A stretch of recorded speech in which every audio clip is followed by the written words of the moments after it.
Yo, what's up mga ka-treasure? Meron tayong bagong item which is the Banpresto Kurama na letter A. And this is, well, back in box na to. Nabili natin siya dun sa Hobbycon Philippines na nagaganap ngayon sa Festival Mall. And as I said, hindi na siya sealed. So binili ko na lang siya kasi meron na ako nito, yung letter B, yung kulay pupo. And gusto ko na siyang mabuo para ma-display ko na. Hirap kasi palagi akong may new line tapos hindi na ako nakakabuo ng like, mga set ba. So ayan, I decided to get the back in box para mabuo na natin yung Kurama version A na Banpresto. So buksan na natin, assemble natin siya. Oops, sorry, nadali ko yung camera. Buksan na natin, assemble na natin, tapos compare natin, pagtabihin natin yung letter A and B. So, listen na natin siya sa plastic.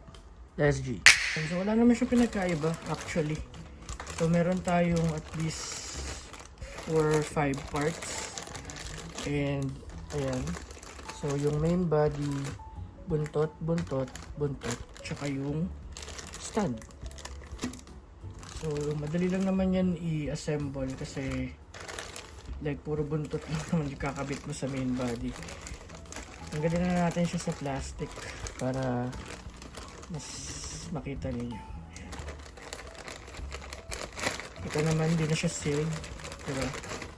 So, chinek ko naman din to kanina bago ko siya binayaran.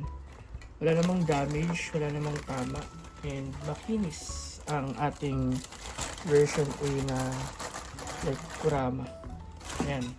Ito yung mga parts nung ating version A. So kung nakikita nyo. So ayan yung body. So ito yung kay Naruto eh. Yung B is yung sa tatay niya. So the tail A, tail B, then another tail. Tapos yung stante or yung stand niya. So assemble na natin siya very quick. Tapos kukunin ko lang din yung letter B para pagtabihin natin sila.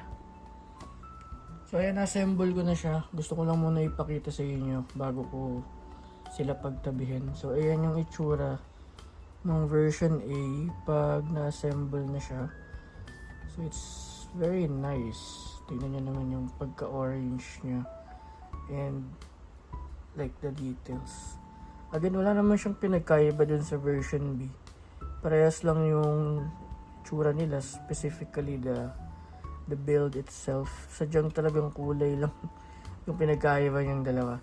So, kunin ko lang saglit yung letter B para pagtabihin natin sila and mas makita niyo yung comparison kung meron. Pero again, sabi ko nga, parehas lang naman sila sa paningin ko. So, ayan yung ating A and B or B and A na Kurama Banpresto. So, as I said, wala naman siya talagang pinagkaiba eh. Aside sa kulay. Ito yung medyo brownish na poop. Ito yung medyo poop ng bata. Mas maliwanag. Pero, ayan, the details, number of tails, like the parts ba. Yan. Parehas na parehas. Though, siyempre maganda pa rin yung kumpleto mo yung set. Kaya binili mo pa rin parehas sila. Kahit wala naman silang pinagkaiba. So, ayun. Na-share ko lang yung ating complete set and yung ating bagong Kurama na letter A. So, watch the mas malapitang video.